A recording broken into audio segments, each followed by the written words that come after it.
जय भारत। आज का ये लेक्चर स्टार्ट होता है और इस लेक्चर में हम लोग कक्षा 10वीं का विज्ञान पढ़ेंगे। जैसा कि हम लोगों ने 2 लेक्चर फाइनल कर चुका है। 2 लेक्चर में हमने ये समझा कि जो कक्षा 10वीं का जो विज्ञान है वो किन किन सब्जेक्ट से मिलकर बना है और क्या क्या पढ़ना होता है उसमें, इसके बारे में प्रॉपर हमने उस पर चर्चा कर लिया है। और पिछले वाले जो लेक्चर हैं उनमें हमने कुछ टॉपिक को भी क्लियर किया है और हम लोग फिलहाल पढ़ रहे हैं रसायन विज्ञान कक्षा 10वीं का। तो हमने कुछ टॉपिक को क्लियर किया है और आगे हमारे पास कुछ क्वेश्चन आने वाले हैं, उसको करेंगे, फिर उसके बाद टॉपिक को कंटिन्यू करेंगे। तो सबसे पहले हम आते हैं और क्वेश्चन पर चलते हैं। क्या है क्वेश्चन? काफ़ी इंपॉर्टेंट क्वेश्चन होते हैं चूँकि एनसीईआरटी का क्वेश्चन है हमारे सामने और कक्षा 10वीं का तो जो क्वेश्चन होता है वो इम्पॉर्टेंट ही होता है एग्ज़ाम की दृष्टि से, बोर्ड की दृष्टि से, क्योंकि एनसीईआरटी का जो क्वेश्चन होता है वो बोर्ड एग्जाम में ही पूछता है।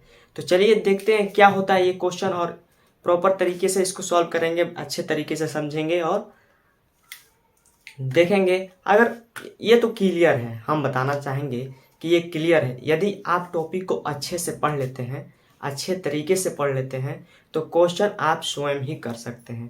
क्वेश्चन आप स्वयं ही कर सकते हैं, किसी की ज़रूरत नहीं है। यानी मैं भी जब कक्षा 10वीं में पढ़ता था तो मैं भी क्वेश्चन अपने स्वयं हाथों से किया, दूसरे के भरोसे नहीं रहा कि ये टीचर लिखवाएंगे तो लिखेंगे, तो ये सब बातें नहीं। तो चलिए फिलहाल देखते हैं और कैसा कैसा क्वेश्चन आने वाला है आज के इस वीडियो में, यानी इस लेक्चर में, और क्वेश्चन करेंगे। उसके बाद से हम कुछ टॉपिक को ही पढ़ेंगे। और एक चीज़ और, आज की टॉपिक बहुत ही इंटरेस्टिंग होगी। अगर ये लेक्चर जो कि हमारे सामने है, प्रश्न है, क्वेश्चन है, इसके करने के बाद जो टॉपिक आएगा बहुत ही इंटरेस्टिंग टॉपिक होगी। तो चलिए देखते हैं क्या होता है। तो सबसे पहले हमारे सामने क्वेश्चन आता है एनसीईआरटी का, आपके बुक में भी दिया होगा। तो पहला क्वेश्चन आपके सामने शो हो रहा होगा। क्या हो रहा है कि मैग्नीशियम रिबन को जलाने से पहले उसको क्यों साफ किया जाता है? अजीब हाल है भाई, क्यों साफ किया जाता है उसको? तो मैग्नीशियम रिबन को जलाने से पहले उसको इसलिए साफ किया जाता है, रगड़ कर साफ किया जाता है, क्योंकि उस पर अपद्रव्य जो भी हैं, यानी जो भी जंग उंग है, वो क्लीन हो जाए, साफ हो जाए। क्योंकि जो अभिक्रिया होगी, जो उसका दहन होगा, उसमें कोई त्रुटि न आए। तो इसका आंसर क्या होगा? अगर आप लिखना चाहें तो लिख सकते हैं, मैग्नीशियम रिबन को जलाने से पहले रेगमाल से रगड़कर साफ कर लेनी चाहिए, क्योंकि उस पर लगे अपद्रव्य अभिक्रिया में त्रुटि उत्पन्न कर सकते हैं। तो यही रहा पहला क्वेश्चन का आंसर, बहुत ही शानदार। तो इस तरह से पहला क्वेश्चन समाप्त होता है हमारे सामने। और दूसरा क्वेश्चन आता है हमारे सामने जो कि आपके बुक में दिया होगा। वो दिया है, निम्नलिखित रासायनिक अभिक्रियाओं को संतुलित कीजिए।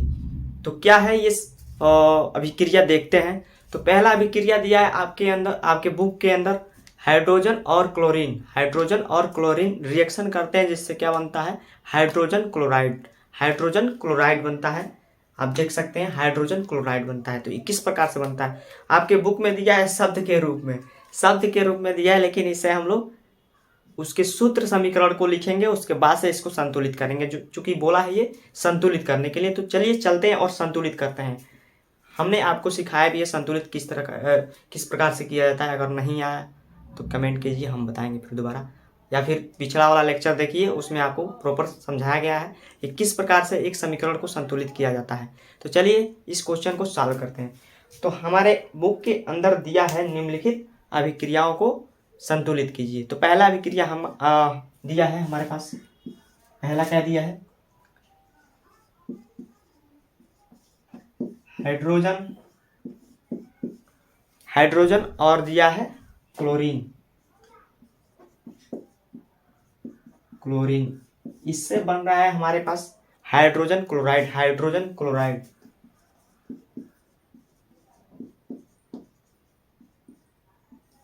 हाइड्रोजन क्लोराइड, हाइड्रोजन क्लोराइड, जिसे हाइड्रोक्लोरिक अम्ल भी बोला जाता है इसे। तो क्या होता है? तो इस तरह से संतुलित होगा नहीं, इस तरह से तो संतुलित होगा नहीं, क्योंकि शब्द रूप में है। तो इसको हम लोग क्या करेंगे? समीकरण रूप में, यानी जो इसका रासायनिक सूत्र होता है उसके रूप में लिखेंगे, फिर उसको संतुलित करेंगे। तो क्या होता है यहाँ पर देखिए, हाइड्रोजन को हम H2 से प्रदर्शित करते हैं, इसका रासायनिक सूत्र H2 होता है। और क्लोरीन का होता है Cl2, क्लोरीन का होता है Cl2 रासायनिक सूत्र। तो चलिए लिखते हैं और रासायनिक सूत्र इसको सॉल्व करते हैं। तो इसका रासायनिक सूत्र होगा, इस तरह नहीं लगाना है भाई, इस तरह नहीं लगाना है, और रासायनिक सूत्र लिख करके हम लोग संतुलित करेंगे। तो रासायनिक सूत्र क्या है देखते हैं। इसका होता है H2 होता है प्लस क्लोरीन का क्या होता है, क्लोरीन का होता है Cl2, रासायनिक सूत्र होता है Cl2, रासायनिक सूत्र होता है Cl2, क्लोरीन है ये Cl2। उसके बाद से किसमें बदल रहा है, आपके बुक के अंदर दिया है हाइड्रोजन क्लोराइड, हाइड्रोजन क्लोराइड जिसे हाइड्रोक्लोरिक अम्ल भी बोला जाता है। तो हाइड्रोजन क्लोराइड क्या होता है, हाइड्रोजन क्लोराइड का जो सूत्र होता है, सूत्र समीकरण होता है वो होता है HCl, HCl।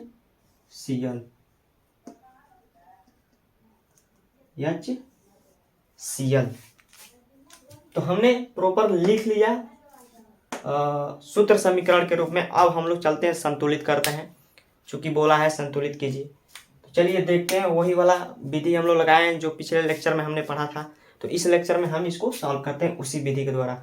तो क्या होता है, सबसे पहले हम देखेंगे पहले को, इधर कितने H है, इधर है 2H, हाइड्रोजन कितना है 2, इधर कितना है 1, इधर कितना है 1, ये क्या हो गया भाई, इधर तो 2 है लेकिन इधर 1 है। चूंकि हमें तो द्रव्यमान संरक्षण का जो नियम है उसका पालन करना पड़ेगा, तो इसलिए हम लोग क्या करते हैं, इस इधर का द्रव्यमान बराबर दिखाते हैं, क्योंकि भाई द्रव्यमान का न तो निर्माण होता है न ही विनाश होता है।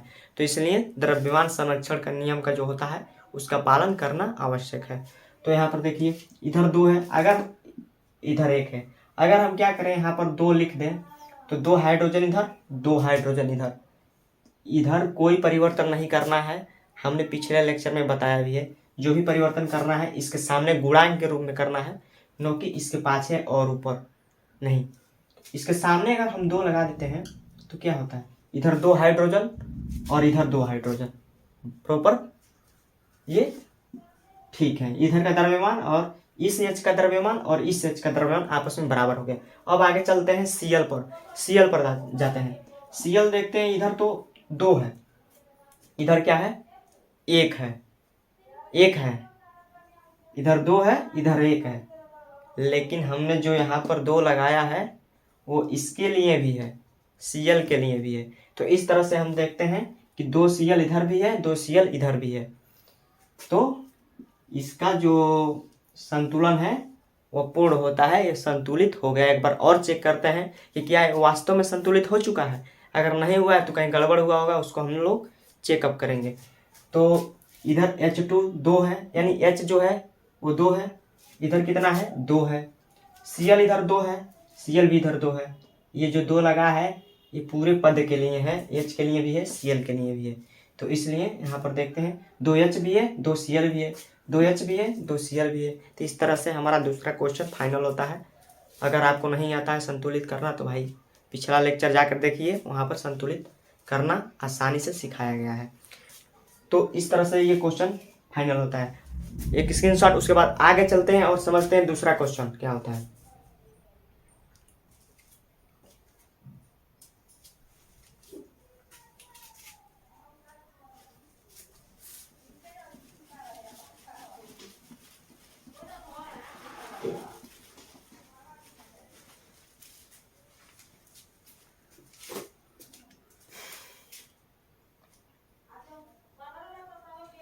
तो हमारे सामने दूसरा क्वेश्चन है बेरियम क्लोराइड।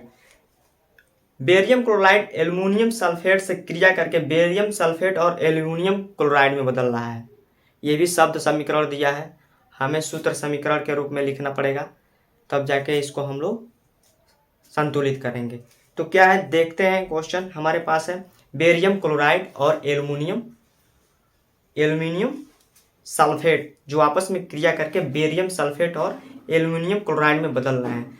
तो पहला जो है हमारे पास, पहला पदार्थ क्या है, पहला जो अभिकारक क्या है वो है बेरियम क्लोराइड। बेरियम से बेरियम को हम लोग Ba से प्रदर्शित करते हैं, बेरियम क्लोराइड। बेरियम क्लोराइड, इसका सूत्र ये होता है। ठीक है, अब आगे जो है बेरियम क्लोराइड हो गया, और एल्युमिनियम क्या है, एल्युमिनियम सल्फेट। एल्युमिनियम सल्फेट है हमारे सामने, एल्युमिनियम सल्फेट। एक मिनट मार्कर बदलते हैं। हमारे सामने है एल्युमिनियम सल्फेट, प्लस में है एल्युमिनियम सल्फेट Al2SO4 का होल थ्राइस, इसे बोलते हैं होल थ्राइस, होल क्यू भी बोलते हैं, होल क्यू। तो बेरियम क्लोराइड और एल्युमिनियम सल्फेट जो आपस में क्रिया करके क्या बनाते हैं, बेरियम सल्फेट बनाते हैं और एल्युमिनियम क्या बनाते हैं, बेरियम सल्फेट और एल्युमिनियम क्लोराइड बनाते हैं। क्या बनाते हैं, बेरियम सल्फेट और एल्युमिनियम क्लोराइड। तो क्या होता है इधर, बेरियम सल्फेट, मार्कर सही चल नहीं रहा है, बेरियम सल्फेट और क्या बनाते हैं, एल्युमिनियम क्लोराइड, एल्युमिनियम क्लोराइड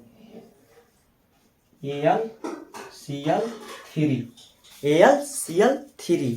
हाँ, तो ये रहा, बेरियम क्लोराइड और एल्युमिनियम सल्फेट आपस में क्रिया करके क्या बना, बेरियम सल्फेट और एल्युमिनियम क्लोराइड। तो क्वेश्चन में दिया है इसको संतुलित कीजिए, इसको संतुलित कीजिए। तो संतुलन करना, चलिए स्टार्ट करते हैं। पहला इसको देखेंगे, Ba को यानी बेरियम को देखेंगे। तो बेरियम तो इधर आइए, इधर एक है, इधर भी एक है। ठीक है, आगे चलते हैं, पहले इस पद को संतुलित करते हैं।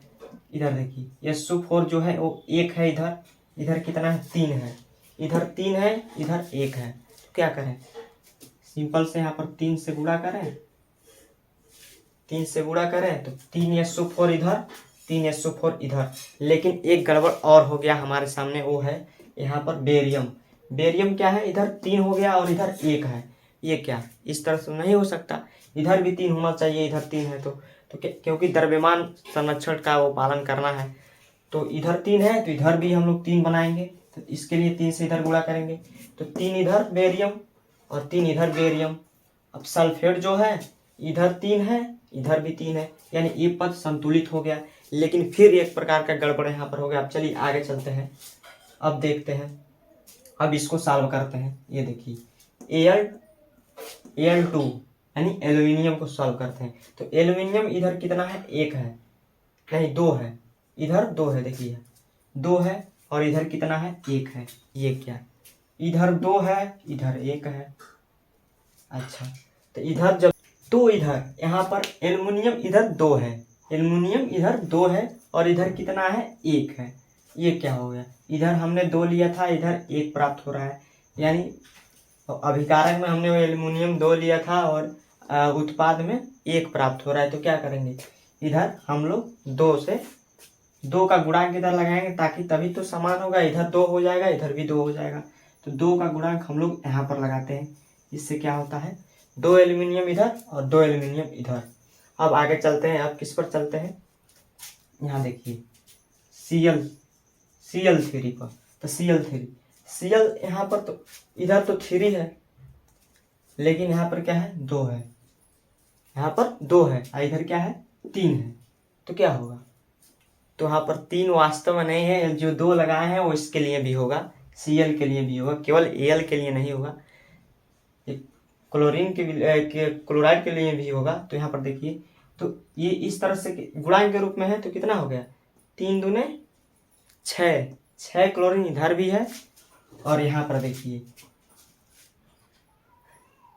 2 तिहाई 6, यानी 6 क्लोरीन इधर भी, 6 क्लोरीन इधर भी, यानी दोनों ओर क्या है, उसका मात्रा समान है, अभिकारक की ओर और उत्पाद की भी ओर दोनों का मात्रक समान है। एक बार और फिर से हम लोग पुनः चेक करते हैं कि क्या ये वास्तव में ये संतुलित हो चुका है। अगर नहीं हुआ है तो फिर हम लोग करेंगे, क्योंकि कहीं ना कहीं तो गड़बड़ हुआ ही होगा। तो देखते हैं क्या होता है कि हमारा ये संतुलन सही है या नहीं है।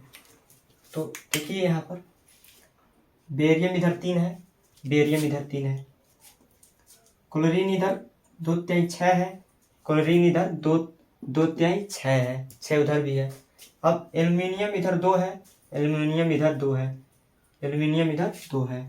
सल्फेट, ये जो सल्फेट है इधर 3 है, सल्फेट इधर 3 है, क्या है 3 है। तो इस तरह से क्या है हमारा प्रॉपर संतुलित हो चुका है हमारा, और एग्जाम में लिखने के लिए रेडी भी हो चुका है हमारा ये संतुलन समीकरण जो है। इस तरह से हमारा क्वेश्चन ये फाइनल होता है। अब चलते हैं आगे और समझते हैं कि अगला क्वेश्चन क्या होने वाला है। तो अगला क्वेश्चन है हमारे सामने, देखते हैं क्या है। हाँ, तो अगला क्वेश्चन है सोडियम और जल, सोडियम और जल आपस में क्रिया करके सोडियम क्या बनाते हैं, सोडियम हाइड्रोक्साइड प्लस हाइड्रोजन। क्या दिया है क्वेश्चन में, सोडियम और जल आपस में क्रिया करके सोडियम हाइड्रोक्साइड और हाइड्रोजन बनाते हैं। तो सोडियम और जल यहाँ देखते हैं, सोडियम को Na से प्रदर्शित किया जाता है, Na से सोडियम को प्रदर्शित किया जाता है, यानी उसका रासायनिक सूत्र Na होता है, Na होता है। प्लस में क्या लिया है, जल, जल को हम लोग लिखते हैं H2O से लिखते हैं। अब ये क्या बोला है कि आपस में क्रिया करके सोडियम हाइड्रोक्साइड और हाइड्रोजन बनाते हैं। सोडियम हाइड्रोक्साइड का सूत्र ये होता है NaOH, NaOH को क्या कहा जाता है, सोडियम हाइड्रोक्साइड। प्लस में क्या बना रहा है, H2 यानी हाइड्रोजन। तो क्या वो बोल रहा है कि संतुलन कीजिए इस समीकरण का। तो हम लोग देखते हैं क्या ये संतुलित है, अगर नहीं है तो करेंगे, अगर होगा तो नहीं भाई। देखते हैं Na जो सोडियम है इधर कितना है, 1 है, और इधर देखते हैं कितना है, 1 है, यानी सोडियम जो है वो समान है, इधर भी अभिकारक में भी 1 है और उत्पाद में भी 1 है। अब आगे चलते हैं, अब देखते हैं H2 यानी हाइड्रोजन जो है वो कितना है, इधर 2 है, इधर कितना है, 2 1 3 है, 2 1 3 हाइड्रोजन इधर आ चुके हैं, जबकि इधर 2 है। तो क्या करेंगे इस स्थिति में हम लोग, तो इधर देखिए यहाँ पर इधर कितना है, और एक बात हाँ इधर देखिए इधर कितना है, 2 है, इधर 3 है। तो हम लोग क्या करेंगे, अगर हम लोग यहाँ पर अगर हम 2 से इसका गुणांक अगर लगा दें, इधर कितना हो जाएगा, हाइड्रोजन 2 हो जाएगा, और 2 और 2 4 हो जाएगा, 4 और फिर यहाँ पर 2 लगा देंगे तो 4 इधर 4 उधर कंप्लीट हो जाएगा। तो क्या करते हैं, यहाँ पर 2 का गुणांक लगाते हैं, जिससे क्या होता है, यहाँ पर जो हाइड्रोजन होता है वो 2 हाइड्रोजन हो जाता है, और 2 हाइड्रोजन 4 हाइड्रोजन, और इधर 2 है तो इधर 4 है, तो फिर यहाँ पर हम लोग 2 लगा देते हैं, जिससे क्या होता है, 2 दूना 4 हाइड्रोजन इधर, और 2 और 2 4 हाइड्रोजन उधर, यानी हाइड्रोजन जो है आपस में बराबर हो गए। लेकिन फिर यहाँ पर एक प्रकार का गड़बड़ हो चुका है, वो क्या है, यहाँ पर हमने क्या किया है, जब 2 लगाया तो यह सभी पद के लिए होता है, तो Na के लिए भी ये लगा है, जो लगा है ये 2 Na के लिए भी लगा, सोडियम के लिए भी लगा है। तो यहाँ पर सोडियम तो 2 हो गया, लेकिन इधर तो 1 ही है, तो हम लोग क्या करेंगे, इधर भी 2 लगाएंगे, ये जो है 2 लगाएंगे, अब जाके सही हो चुका है हमारे पास। 2 सोडियम इधर भी है, 2 सोडियम इधर भी है, 4 हाइड्रोजन इधर है, 2 और 2 4 हाइड्रोजन उधर भी है। लेकिन अब एक प्रकार का और गड़बड़ यहाँ पर है हमारे पास, क्या वो है, ऑक्सीजन का संतुलन। तो ऑक्सीजन देखिए यहाँ पर, ऑक्सीजन यहाँ पर कितना है, 2 है, कितना है 2। हमने बताया जो भी गुणांक लगता है वो सारे पद के लिए होता है, जितने भी इसमें अभिकारक यानी उत्पाद में जो भी पदार्थ हैं उन सभी के लिए ये लगता है, क्या ये गुणांक। तो O के लिए भी लगेगा, तो O कितना है, इधर 2 है, और इधर कितना है, इधर भी 2 है, इधर भी 2 हो चुका है, वो ऑक्सीजन जो है इधर भी 2 हो चुका है। तो इस तरह से हम देखते हैं, इधर भी 2 ऑक्सीजन है, इधर भी 2 ऑक्सीजन है। पूर्ण रूप से ये संतुलन कंप्लीट हो चुका है हमारे सामने। दो, एक बार और पुनः चेक करते हैं क्या ये सच में संतुलित हो चुका है। अगर संतुलित हो चुका है तो फिर हमारा ये क्वेश्चन सॉल्व होता है और आगे बढ़ेंगे। तो देखिए चेकअप करने के लिए पहले से स्टार्ट करेंगे। इधर देखेंगे 2 एन इधर है, 2 एन इधर है, आगे बढ़ेंगे। 2 दूना 4 हाइड्रोजन इधर है, 2 और 2 4 हाइड्रोजन इधर है, 2 और 2 4 हाइड्रोजन इधर भी है, 4 हाइड्रोजन इधर भी है। अब चलते हैं O पर यानी ऑक्सीजन पर। तो देखिए 2 ऑक्सीजन इधर है और 2 ऑक्सीजन इधर भी है, यानी ये अभिक्रिया पूर्ण रूप से संतुलित हो चुकी है और ये क्वेश्चन समाप्त होता है इसी के साथ। एक स्क्रीनशॉट, फिर आगे चलते हैं और देखते हैं अगला क्वेश्चन क्या हमारे सामने होने वाला है।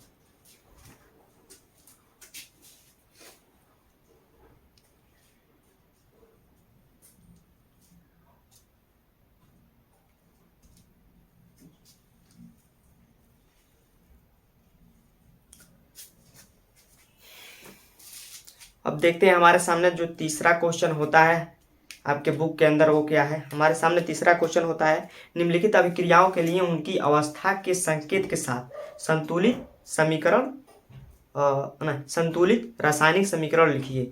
तो पहला इसमें दिया है हमारे सामने, जल में बेरियम क्लोराइड तथा सोडियम सल्फेट के विलयन अभिक्रिया करके सोडियम क्लोराइड का विलयन तथा अघुलनशील बेरियम सल्फेट का अवक्षेप बनाते हैं।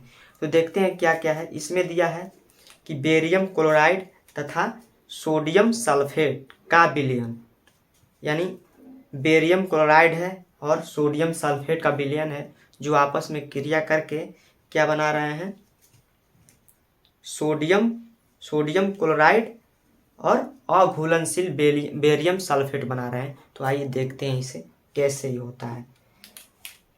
तो पहला है हमारे सामने क्वेश्चन में बेरियम क्लोराइड, क्या है, बेरियम क्लोराइड। बेरियम क्लोराइड को हम लिखते हैं, तीसरा क्वेश्चन है हमारे सामने बेरियम क्लोराइड, क्या हुआ, बेरियम क्लोराइड। अब अगला है हमारे सामने क्या है, सोडियम सल्फेट। सोडियम को हमने बताया था Na से प्रदर्शित किया जाता है, सल्फेट है चूंकि Na2SO4 होगा, Na2SO4 होगा, Na2SO4। ये क्या है, अच्छा चूंकि ये भी कहा है, ये हमारे सामने बुक में हमारे बुक में दिया है, शब्द रूप में दिया है, लेकिन हमें क्या उसको रासायनिक सूत्र रूप में समीकरण लिखना है और फिर संतुलित करना है। और हाँ, भौतिक अवस्था का भी हम लोग को प्रदर्शित उसमें करना है कि किन किन अवस्थाओं में इन्हें लिया गया है। तो लिया क्या गया है यार, इधर देखिए, इसको लिया गया है ठोस में, जो कि आपके बुक में दिया है, और इसको किस में लिया गया है, Na2SO4 का बोला है, बिलियन बोला है ना। तो बिलियन को हम लोग किस में लेते हैं, एक्वस में लेते हैं। हमने बताया था पिछले लेक्चर में, अगर आपने नहीं देखा है तो जाइए देखिए और समझ के वहाँ से फिर आइए, तब जाकर ये समझ में आया कि भौतिक अवस्था का प्रदर्शन क्या होता है। तो यहाँ पर हम लोग भौतिक अवस्था का प्रदर्शन करते हैं, चूँकि सोडियम सल्फेट जो है बिलियन के रूप में है, तो क्या है, एक्वस के रूप में होगा, AQ। अब जो है ये क्रिया करके क्या बना रहे हैं, बेरियम सल्फेट, शायद देखते हैं क्या बना रहे हैं,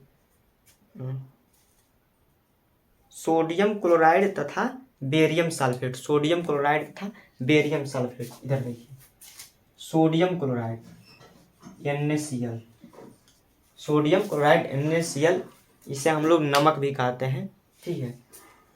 तो NaCl यानी सोडियम क्लोराइड बनाता है और बेरियम सल्फेट बनाता है, हमारे सामने बेरियम सल्फेट बनाता है, बेरियम सल्फेट वही BaSO4।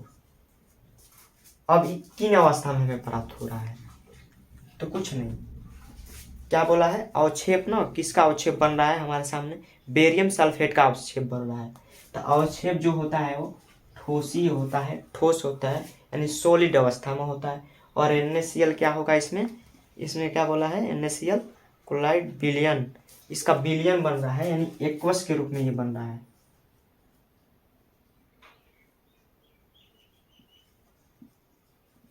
एक्वस के रूप में बन रहा है। तो ये रहा इसका भौतिक प्रदर्शन इस समीकरण का। अब इसे हम लोग संतुलित करते हैं किस प्रकार से ये संतुलित होगा। तो देखते हैं संतुलन के लिए, यहाँ से सिंपल से स्टार्ट करेंगे, वही वाला विधि लगाएंगे जो कि हमने पहले भी किया था। तो क्या होगा, इधर इधर देखिए, बेरियम 1 है, इधर बेरियम 1 है, इधर कितना है 1 है, यानी बेरियम अपनी जगह सही है, इसका द्रव्यमान बराबर है। आगे चलते हैं, क्लोरीन, क्लोरीन इधर कितना है, इधर 2 है, इधर कितना है देखते हैं, इधर 1 है, इधर 1 है, इधर 2 है। तो क्या करेंगे हम लोग, पहले क्लोरीन को संतुलित करते हैं। तो यहाँ पर हम लोग 2 से गुणा कर देंगे, जिससे क्या होगा, 2 इधर क्लोरीन 2 इधर क्लोरीन, हो गया कंप्लीट। बेरियम और क्लोरीन आपस में बराबर हो चुके हैं। अब आगे चलते हैं, आगे चलने के लिए इधर देखिए Na2 यानी सोडियम जो है, इधर 2 है, इधर भी 2 हो चुका है, 2 हो चुका है, तो यानी ये भी सही है। और SO4 देखते हैं, SO4 देखते हैं, SO4, तो SO4 इधर भी 1 है, इधर भी 1 है, यानी ये जो क्रिया है, अभिक्रिया है, ये पूर्ण रूप से संतुलित हो चुका है। और जो इसका भौतिक प्रदर्शन है वो भी हो चुका है, भौतिक अवस्था का प्रदर्शन कि किन किन भौतिक अवस्थाओं में हमने इस अभिक्रिया के अंदर इन पदार्थों को, इन रासायनिकों को लिया गया है। तो इस तरह से ये कंप्लीट होता है, इसका भौतिक प्रदर्शन भी और इसका संतुलन भी। तो एक स्क्रीनशॉट, फिर आगे चलते हैं, अगला क्वेश्चन देखते हैं, फिर हम लोग टॉपिक को कंटिन्यू करेंगे।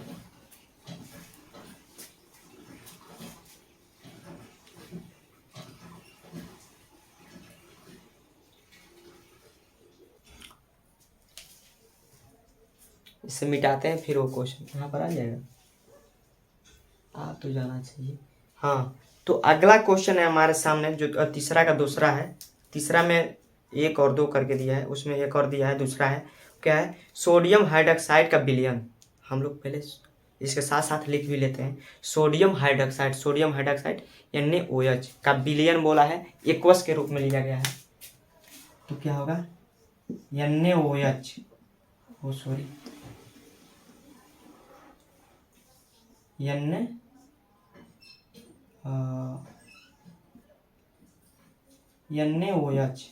NaOH क्या है, एक्वस के रूप में लिया गया है, एक्वस के रूप में प्लस, और क्या लिया गया है इसमें, हाइड्रोक्लोरिक अम्ल के विलयन से अभिक्रिया करके क्या होगा, विलयन से अभिक्रिया करके सोडियम क्लोराइड का विलयन तथा जल प्राप्त करता है। ये देखिए, विलयन ये भी है और विलयन ये भी है, क्या है विलयन, एक और है यहाँ पर हाइड्रोक्लोरिक अम्ल HCl, ये क्या है, ये भी विलयन है, एक्वस के रूप में है, दिखाई देगा, इधर देखते हैं, एक्वस के रूप में है। तो ये क्या कर रहे हैं, आपस में क्रिया करके क्या बना रहे हैं, NaCl और जल बना रहे हैं, NaCl का विलयन और जल बना रहे हैं। तो ये कैसे होगा, ये देखिए, ये होगा NaCl यानी सोडियम क्लोराइड बना रहा है, किस रूप में, एक्वस रूप में, विलयन के रूप में, और क्या बना रहा है हमारे सामने, और बना रहा है जल H2O, ये लिक्विड होता है, जल लिक्विड होता है, जल ही होता है। तो इस तरह से हमने इसका प्रदर्शन कर दिया। अब संतुलित करना है तो संतुलित करते हैं, सिंपल सी वही विधि है, एक Na इधर है, एक Na इधर है, एक OH इधर है और एक OH, ये देखिए O एक इधर है, O एक इधर है, H इधर कितना है, तो एक H, उधर तो 2 H दिखाई दे रहा है, तो क्या होगा, एक H इधर है और एक H इधर है, यानी 2 H सिंपल से दिखाई दे रहा है, ठीक है, यानी और Cl जो है, एक इधर है एक इधर है, यानी पहले से ये समीकरण संतुलित है, हमें केवल उनका भौतिक अवस्था का प्रदर्शन करना था, वो हमने कर दिया। तो इस तरह से इस जो भी टॉपिक हमने पीछे पढ़े थे, उन सभी का जो क्वेश्चन आया हमारे सामने NCERT से, वो हमने कंप्लीट कर लिया। अब हम लोग चलते हैं आगे के टॉपिक को कंटिन्यू करेंगे, एक स्क्रीनशॉट, फिर उसके बाद देखेंगे।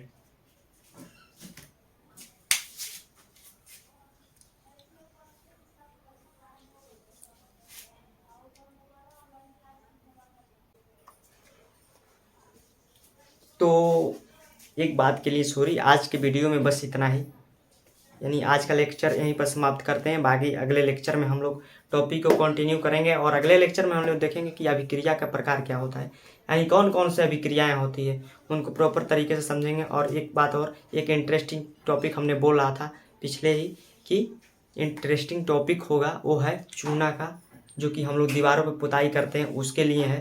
हम लोग अगले लेक्चर में देखेंगे, प्रॉपर तरीके से उस पर भी अध्ययन करेंगे कि किस प्रकार से चूना दीवारों पर पोता है और वो चमकदार हो जाता है। तो इस तरह से कंप्लीट होता है आज का लेक्चर। मिलते हैं अगले लेक्चर में, तब तक के लिए जय भारत।